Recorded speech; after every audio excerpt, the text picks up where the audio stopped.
오늘은 성령 강림 후 셋째 주일입니다.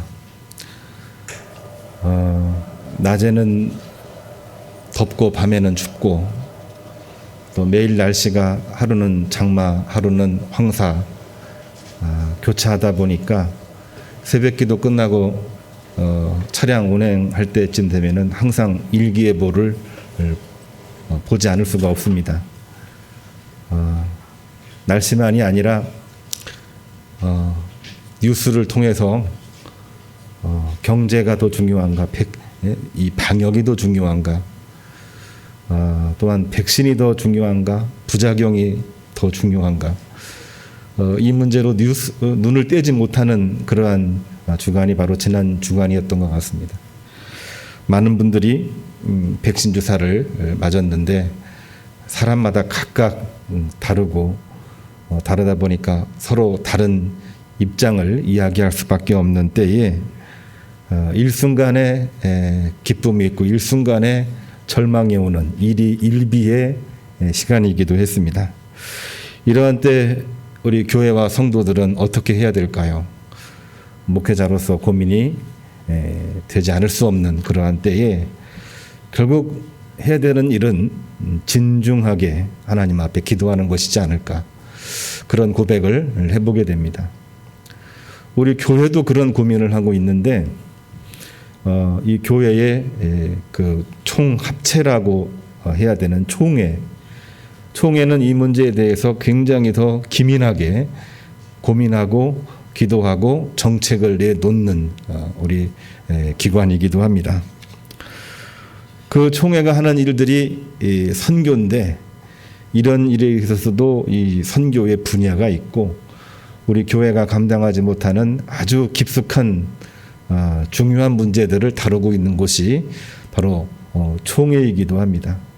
특별히 오늘은 6월 둘째 주일이어서 우리 교단 총회 위에 기도하고 봉헌하는 예배로 하나님 앞에 드리고 오늘 특별히 봉헌도 함께 하고 있습니다. 성경에 나와 있는 최초의 교회 총회, 교단 총회죠. 그것은 사도행전 15장에 나와 있습니다. 구원은 율법으로 이루어지는가 믿음으로 이루어지는가, 이 문제 가지고 예루살렘 교회에서 맨 처음으로 1회 총회죠. 세계 모든 교회의 1회 총회, 1회 총회가 예루살렘 교회에서 모였는데 그때에 믿음으로 구원받는다고 하는 이 입장이 최초로 결정된 총회가 되었습니다. 그리고 그 총회의 결정은 세계 선교로 이어지게 됐고 그 선교로 세워진 모든 교회와 교단이 오늘날까지 계속해서 총회를 하고 있는 것입니다. 오늘은 총회 선교주의를 맞아 천국에서 떡을 먹는 사람, 우리가 교회입니다. 우리가 교회입니다. 이런 말씀을 함께 나눠보고자 합니다. 호세아 2장 14절 말씀 보면 바알신의 남편이 되어버린 북이스라엘을 심판하시기도 하지만 다시 초청해서 회복시키시며 영원한 사랑을 보여주시는 하나님의 말씀입니다. 누가복음 14장 15절 이하에 나와 있는 말씀은 잔치집에서 예수님이 잔치 비유로 하늘 천국 잔치에서 떡을 먹는 사람들을 초청하시는 말씀을 주시고 있습니다. 갈라디아서 6장 1절의 말씀은 유대인은 표적을 구하고 헬라인은 지혜를 찾지만 오직 부름받은 사람들, 믿음으로 예수 그리스도를 영접하는 사람들을 우리가 말씀을 통해서 묵상하게 되는데 바로 그러한 사람들은 주님을 찾으라, 그렇게 사도 바울의 설교의 내용을 우리가 말씀으로 보고 있는 것입니다. 세 말씀 모두 부름받은 백성이, 하나님으로부터 부름받은 백성이 하나님의 백성이고 그 백성이 모인 공동체가 바로 교회라고 하는 것을 말해주고 있는 내용입니다. 두 가지를 함께 말씀으로 나누려고 합니다. 첫 번째로는 하나님은 당신의 잔치를 배설하시고 지금도 교회와 성도들을 부르시고 있다고 하는 것, 이 사실을 꼭 기억하시기를 간절히 바랍니다. 호세아 1장에 하나님은 호세아의 아들이 있는데 이스르엘과 로우하마, 이 아들들의 이름이 있습니다. 이스라엘은 심판하시겠다. 그리고 로후하마는 용서하지 아니하겠다. 호세아의 아들들의 이름을 통해서 북이스라엘 사마리아를 철저하게 심판하시겠다는 내용이 1장에 나와 있습니다. 그런데 2장에 가서는 좀 다르게 나옵니다. 암미와 루하마의 이름으로 하나님의 회복하심을 기록하고 있는 말씀이 나오고 있습니다. 음란한 곳으로 갔던 너희 어머니와 논쟁하라. 암미여 루하마여, 이 고멜과 논쟁을 해서 그들을 데리고 오라, 이런 말씀이거든요. 우리가 말씀을 우리 유미원 집사님 낭독을 했습니다만 읽을 때마다 저는 어떻게 이런 말씀을 하나님이 하실 수가 있을까 좀 놀란 구절이 있어서 잠깐 소개를 해드리면 14절을 보면은 그를 타일로 위로하고, 하나님이 이스라엘을 타일로 위로하고, 15절은 아골 골짜기로 소망의 문을 삼고 절망 속에서 소망으로 바꾸신다는 말씀이고, 17절 보면은 그 입에서 바알을 제거하고 그 입술에서 어떠한 이 우상이라도 다 제거해버리고, 19절을 보면은 하나님이 이스라엘에게 장가들 것이다. 하나님이 인간에게 장가들 것이다. 이런 말씀을 했어요. 그러니까 이스라엘은 이 당시에 그냥 이스라엘이 아니고 하나님 앞에 정말 불신앙해서 우상 숭배를 했던, 그래서 심판받을 수밖에 없는, 또 심판을 받아도 완전히 사망에 이를 수밖에 없는 죄인 중에 죄인이었는데, 그러한 죄인에게 하나님이 장가들 것이다. 어떻게 이런 표현이 성경에 들어있을까? 성경을 계속 읽어오긴 합니다만 오늘따라 특별히 이 구절이 들어왔습니다. 하나님이 이스라엘에게 장가들 것이라고 하는 이 말씀은 호세아서의 주제에 해당하는 아주 중요한 메시지입니다.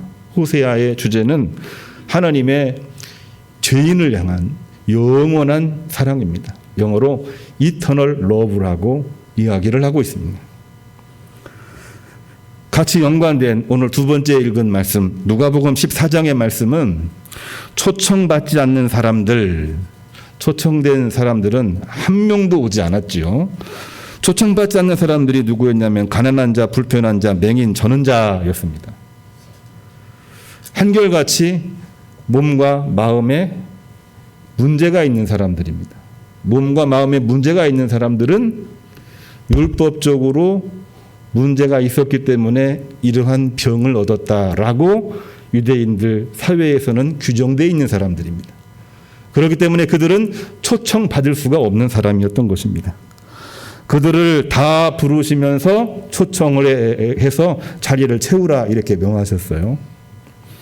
근데 그래도 자리가 채워지지 않으니까 그 빈자리를 채우기 위해서 초청될 수가 없는 사람들, 아예 불가능한 사람들, 길과 산 울타리로 가서 모든 만민을 강권하여 채우라.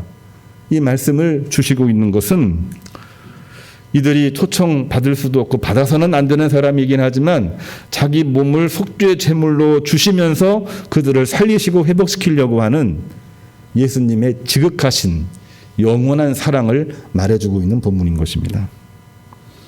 사도 바울도 이러한 주님의 말씀을 따라서 고린도전서 1장에서 주님 사랑의 핵심적인 내용, 십자가는 우리가 볼 때에는 왜 십자가지 그런 고민을 하는데 분명하게 이야기를 하고 있습니다. 멸망받는 자들에게는 미련한 것이지만 구원받는 우리에게는 하나님의 능력이며 그렇기 때문에 멍에를 메고 주님을 따르라.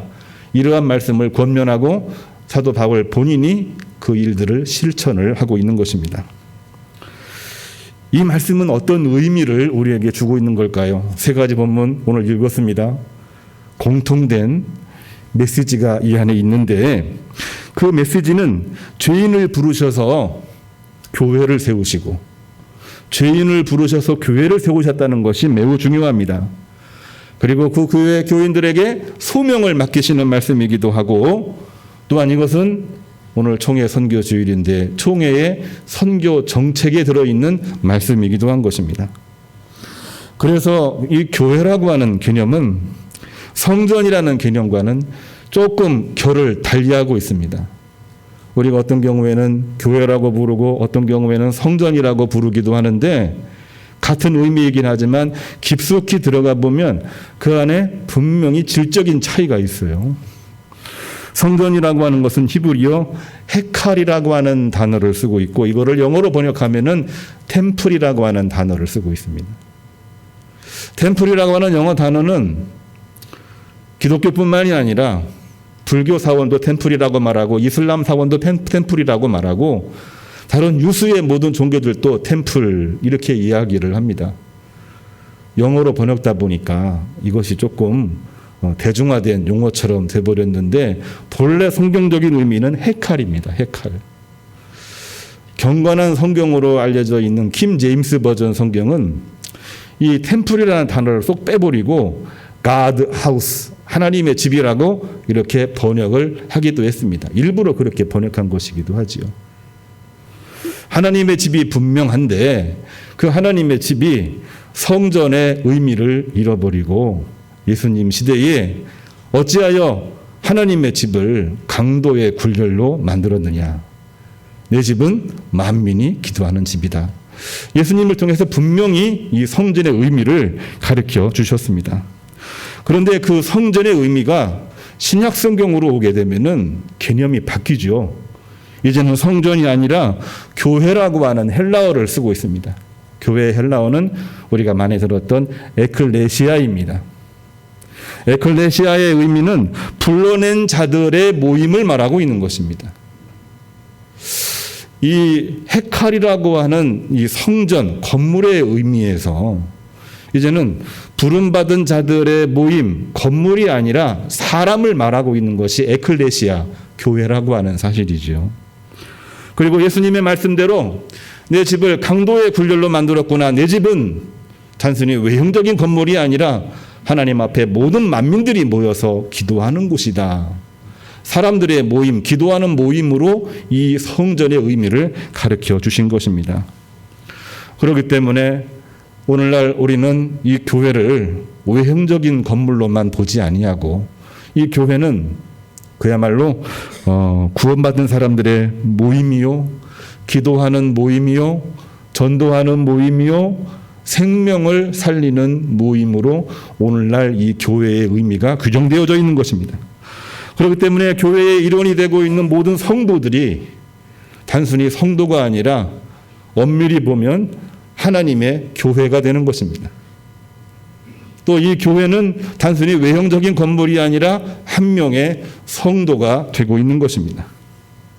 교회의 외형이 아니라 저와 여러분이 이 시간 온라인으로 말씀을 듣고 있는 설교를 듣고 있는 모든 성도들이 오늘날 교회가 되는 것입니다. 허물이 셀 수 없이 많지만 주님 바라보며 부단한 믿음으로 몸부림치는 성도들의 모임을 바로 교회라고 말하고 있는 것입니다. 마태복음 16장 18절을 보면 주님이 베드로에게 내 교회를 세우라 이렇게 명령하셨고 그 말씀대로 세워진 교회가 예루살렘 교회 아닙니까? 그런데 베드로에게 내 교회를 세우라 말씀하신 것은 베드로의 단어의 의미가 그 안에 들어가 있습니다. 베드로는 반석이라는 의미를 가지고 있고 그 반석이라는 의미는 반석 같은 믿음, 그 믿음으로 교회를 세우라는 것입니다. 반석이라는 의미를 두게 되면은 우리가 가끔씩 혼동을 할 때가 있습니다. 그의 믿음은 반석 같은 믿음이다. 그렇기 때문에 베드로가 흠이 없기 때문에 하나님이 베드로를 통해서 교회의 기초를 세운 것이 아니냐 이렇게 생각할 때가 많은 것이지요. 그러나 우리가 분명하게 알고 있습니다. 베드로가 흠이 없어서 베드로의 이름으로 교회를 세운 것이 아니고 베드로는 3번이나 주님을 부인한 그야말로 허물이 많은 사람 중에서도 가장 많은 사람입니다. 가룟 유다처럼 죽어야 되지만 주님의 은혜로 죽지 않고 살아난 하나님의 은혜로 살아난 그러한 주님의 제자이거든요. 그러한 죄 많은 베드로이지만 그가 돌이켜 회개한 그 터 위에 믿음이 세워진 겁니다. 그래서 그 믿음을 반석 위의 믿음이라고 이야기하고 있는 것입니다. 주님이 사망 권세 이기시고 부활하신 것처럼 모든 사망 권세 앞에서 다시 주님의 은혜로 일어선 반석으로 세워진, 다시는 무너지지 않는 믿음, 그 믿음으로 세워진 교회가 바로 예루살렘 교회가 되는 것이고, 주님께서는 그 교회를 주님 당신의 이름으로 세우신 교회라고 말씀을 해주신 것입니다. 주님의 이름으로 세워진 교회가 바로 예루살렘 교회가 되는 것입니다. 다음 주일은 우리 교회 창립 13주년 주일입니다. 땅과 건물이 없이도 교회를 개척할 수 있다고 하는 신앙 고백으로 출발한 우리 천안 드림교회. 앞으로 더 좋은 땅과 더 좋은 건물을 하나님이 주시겠지만은 하나님의 꿈을 꾸며 헌신으로 하나님의 꿈을 이루는 교회인 것입니다. 코로나 상황이긴 하지만 하나님 천국잔치에 우리 오래된 장기 결석자들을 초청하고 찾아가고, 오든 오지 않든, 아니 온다는 믿음을 가지고 찾아가고 초청하고 하는 일로부터 시작을 해서 거리의 모든 사람들을 강권하여 채움으로 하나님의 영원한 사랑에 응답하는 우리 모든 성도가 되시고 교회가 되시기를 주님의 이름으로 축복합니다. 두 번째로는 오늘날 교회와 성도는 세상을 뛰어넘는 천국 양식을 구해야 한다는 사실입니다. 누가복음 14장 15절에 바리새인이 배설한 잔치집이었습니다. 나름대로 학문도 있고 재력도 있는 사람이기 때문에 그 잔치집의 음식은 매우 맛있었던 것들로 우리가 추측을 해볼 수가 있습니다. 그 자리에 주님도 같이 식사를 하셨는데 함께 식사하던 어떤 한 사람이 한마디를 던집니다. 맛있는 음식에 너무 기분이 좋아서 하나님 나라에서 떡을 먹는 사람은 가장 행복할 것이다, 이렇게 이야기를 하고 있는 거죠. 우리도 잔치집에 가서 음식이 맛이 있으면 나도 모르게 그러한 이 언급을 할 때가 있지 않습니까? 한 사람이 그런 말을 한 거예요. 그런데 그 말에 은혜 받는 교인들도 있다고 합니다. 은혜 받을 만하지요. 맛있는 음식이니까. 근데 이 사람의 이 발언은 잔치보다도 잔치밥에 더 관심이 많은 것이 돼버릴 수밖에 없는 것입니다. 주님의 마음은 어떤 마음이었을까? 주님 어떤 마음이십니까? 물어본 사람도 없고 답변하신 것이 없습니다만 그 뒤에 나와 있는 내용을 보게 되면은 주님은 이 잔치밥보다도 잔치에 더 관심을 많이 가지셨습니다. 그것도 천국잔치라고 하는 이름으로 말씀을 하고 계시고, 그리고 세상 양식을 뛰어넘는 것이 바로 믿음이라고 하는 것을 가르쳐 주신 것이죠. 주님께서 비유로 말씀하시기를 어떤 주인이 잔치를 열고 정중히 사람들을 초청했는데 어떤 사람은 밭을 사야 되고, 어떤 사람은 소 5겨리를 샀기 때문에 시험해야 되고, 어떤 사람은 장가 가야 되기 때문에 못 온다고 거절을 당합니다. 그 이야기를 종으로부터 들은 주인은 너무나도 화가 나서 초청받은 사람들이 오지 않으니 저 들녘으로 나가서 가난한 사람, 장애 있는 사람 모두를 데려다가 이 잔치집에 채우라고 이야기를 합니다. 그들은 한결같이 심신에 문제가 있는 사람이었고, 심신에 문제가 있는 사람들은 초청받기 어려운 사람들이었습니다. 그들로 채우려고 했지만 자리가 남았기 때문에 주인은 한 번 더 이야기합니다. 큰 길과 울타리 밖으로 나가서 거기에 있는 모든 사람들을 그냥 말하지 말고 강권해서 데려다가 이 자리를 채우라 말씀하고 계시는 것입니다.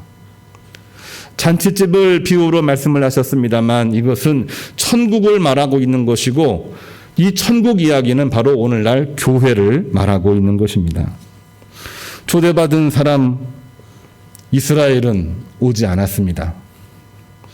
가난한 자, 병든 자, 죄인들은 초대받지는 않았지만 그들로도 채워지지 아니했습니다.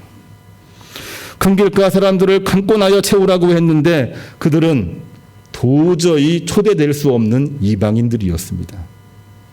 주님의 이 비유는 너무나도 심오하기 때문에 우리가 읽고 또 읽을 때에 하나님이 주시는 메시지의 핵심을 우리가 느낄 수가 있습니다. 저만 느끼는 건가요? 예, 저만 느끼는 거라고 하더라도 이것은 우리의 신앙 고백이 될 수 있는 중요한 부분입니다. 이 말씀은 그렇기 때문에 주님의 복음이 이스라엘에서 이방인에게로 넘어가는 과정을 설명하는 말씀이고 비유인 것입니다. 왜 그들은 오지 않았을까요? 밭을 산다고 하는 것은 중요합니다. 땅을 사고 건물을 사는데 그때만큼 중요한 순간이 어디 있겠습니까? 소 5개를 산 사람도 얼마나 바쁩니까? 오늘날로 비유해 보면은 한 가정에 옛날에 소가 있다고 하는 것은 오늘날로 비유하면은 차를 산다는 이야기입니다. 차를 사야 되는데 어디다가 시간을 소비하겠습니까? 그것만큼 중요한 게 어디 있겠습니까? 장가 가는 것, 1년 뒤 대사인데 더 중요한 것이 그 이외에 뭐가 있겠습니까? 문제는 그것이 하나님보다 더 소중했기 때문에 하나님의 초청을 거부했다라고 하는 것입니다. 아무리 소중하고 아무리 중요하고 아무리 바쁜 일이 있어도 우리 삶의 주관자가 되시는 하나님이 부르실 때에 응답하지 아니하고 거부하는 것은 그야말로 하나님 앞에 불신앙이 될 수밖에 없는 것이고 구원받을 기회를 잃어버리는 것과 다른 것이 아니라고 하는 것입니다. 이것이 특별한 것도 아니고 더 중요한 것은 일상생활에서 벌어지는 이야기입니다. 우리의 일상생활 속에서 우리는 순간적으로 주님의 초청에 응답하는 사람이 될 수 있기도 하고 순간적으로 우리는 일상생활에서 주님 말씀을 거부하는 삶으로 변모되기도 하는 것입니다. 생각을 하지 아니하면은 놓치기 쉬운 이야기입니다. 믿음을 가지고 준비되어 있지 아니하면은 즉각 응답하기 어려운 내용이기도 한 것입니다. 뿐만 아니라 이러한 부분들은 우리가 긍정적으로 이해할 수 있는 먹고 입고 마시는 문제입니다. 너무나도 중요하죠. 이것보다 더 중요한 것이 어디 있겠습니까? 그러나 이것은 우리들의 생각이고요. 성경에서는 하나님의 입장을 어떻게 설명하고 있는지 우리가 들여다봐야 되는 것입니다. 호세아 2장 5절 말씀을 보면은 고멜이 호세아를 떠난 이유를 단호하게 설명하고 있고 그것이 문제가 있다고 하는 것을 하나님은 호세아에게 분명하게 말씀을 해주시고 있습니다. 이 고멜이 호세아를 왜 떠났을까요? 나는 나를 사랑하는 자들을 따르리니, 이 고멜의 고백입니다. 그들이 내 떡과 내 물과 내 양털과 내 삶과 내 기름과 내 술들을 내게 준다 하였음이니라. 호세아의 이 가정을 통해서도 얼마든지 지금은 적지만 다음에는 하나님의 은혜로 더 창대해질 수 있는 은혜가 있는 곳인데 그곳을 떠나서 지금 나를 사랑하는 자들을 내가 따르리니 내 떡과 물과 양털과 삶과 기름과 술들을 준다고 하니까 내가 그리로 갔다, 이런 내용입니다. 인간이 먹고 마시고 있는 문제는 너무나도 중요합니다만 그것 때문에 하나님의 초청을 거부하는 불신앙이 과연 어디로부터 오는 걸까요? 왜 용서받지 못하고 있는 이 하나님의 심판 내용에 들어가 있는 걸까요? 우리가 일상적으로 이해가 되긴 하지만은 그건 우리의 마음이고 우리의 정서기 때문에 그런 거지. 하나님의 입장에서 보면은 그거는 분명히 불신앙이고 용서받지 못할 죄라고 하는 것을 분명하게 말해주고 있는 것입니다. 왜 그렇습니까? 하나님은 한량없으신 은혜로 우리 인간을 살려주셨는데 은혜 받은 인간이 그것을 은혜로 여기지 아니하고 권리로 생각하고 있는 것이 아닙니까? 오늘날 우리도 은혜를 이야기하고 있는데 그 은혜를 은혜로 여기면서 신앙생활하는 사람들이 있는가 하면 은혜를 입으로만 은혜라고 이야기를 하고 있고 그 은혜 가운데에서 그 모든 은혜를 권리로 탈바꿈시키는 사람들이 있다고 한다면 사실은 고멜과 다를 바가 없는 삶을 살고 있는 것은 아닐까 하는 문제인 것입니다. 그것은 우리 인간이 통제할 수 없는 욕망의 문제이기 때문에 그런 것입니다. 왜 고린도 교회 교인들이 십자가에 당신 몸을 내어주신 주님을 잘 알고 있으면서도 왜 그들은 유대인의 표적을 구했고 헬라인의 지혜를 구했을까요? 유대인의 표적은 바로 그들이 하나님의 백성이라고 하는 우월감을 가지고 있는 상징이기도 합니다. 헬라인의 지하는 헬레니즘 철학을 가지고 있다고 하는 세상적인 권력을 말해주고 있는 것이기도 합니다. 주님을 믿는 믿음 하나로 모든 것들이 다 해결될 수가 있는 것인데 그들은 주님을 믿고 있으면서도 유대인의 표적과 헬라인의 지혜를 구하면서 자기들의 몸집을 부리려고 하는 일에 힘을 쓰다 보니 결국은 주님을 잃어버린 것이 아니고 무엇이라는 말입니까? 먹고 입고 마시는 문제를 하나님의 은혜로 여기지 않고 권리로 생각을 했기 때문에 생기는 문제인 것입니다. 결국에는 그거를 권리로 생각하는 순간 그들은 율법주의로 가게 되었고 영지주의로 가게 돼서 패권이 되었고 결국에는 오늘날까지도 이단으로 규정되게 된 것입니다. 예수님은 모든 문제에 있어서 단호하게 말씀을 하시는 하나님이십니다.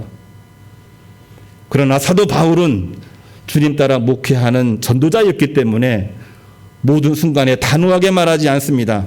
이해하고 설득하고 기다려주고 설명하는 그러한 일들을 이 사도 바울은 했습니다. 그래서 이른바 우리 사도 바울을 변증가라고 이야기를 합니다.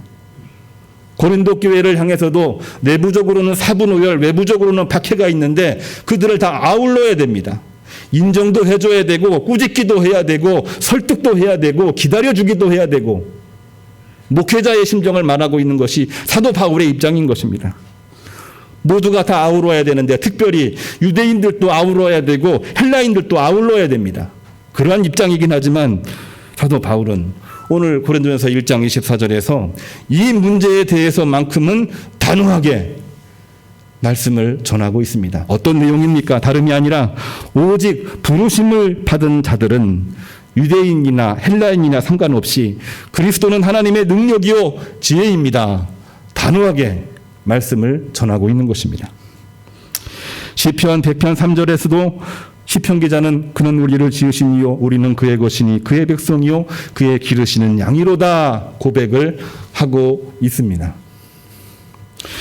시편 기자의 그의 기르시는 양은 오늘 말씀의 제목과 연결시켜 보면 부름 받은 자들이요 하늘에서 떡을 먹는 사람들을 말해주고 있는 것입니다. 바로 그 사람이 오늘날 교회이고 바로 그러한 사람들이 오늘날 우리 천안 드림교회가 되는 것입니다. 다음 주일에 우리가 예배를 드릴 텐데 매년 우리가 드리는 이 기념 예배로 생각하지 마시고 그야말로 우리 교회가 교회됨과 성도됨을 위해서 계속해서 기도해왔고 오늘 광고를 통해서도 교회됨과 성도됨을 위해서 기도하자 했는데 오늘 우리가 가슴속에 가져가야 될 하나님의 말씀은 이 교회가 되기 위해서는 우리가 교회가 되어야 한다는 사실을 꼭 기억하고 사는 것입니다. 우리 천안 드림교회가 한 명의 성도가 되는 것입니다. 그것이 이루어졌을 때 예루살렘 교회는 하나님의 은혜로 큰 은혜와 부흥으로 하나님의 역사를 이어갔고 그런 마음으로 선교했던 바울과 베드로는 아시아를 뛰어넘어서 유럽을 뛰어넘어서 땅끝까지 아니 전 세계로 복음을 증거하는 사도가 되었던 것입니다. 자, 우리 다시 한번 마음속으로 새겨보겠습니다. 우리가 교회입니다. 이 말씀으로 승리하시고 모든 일에 하나님의 복이 넘치기를 주님의 이름으로 축복합니다. 주님 참으로 감사를 드립니다.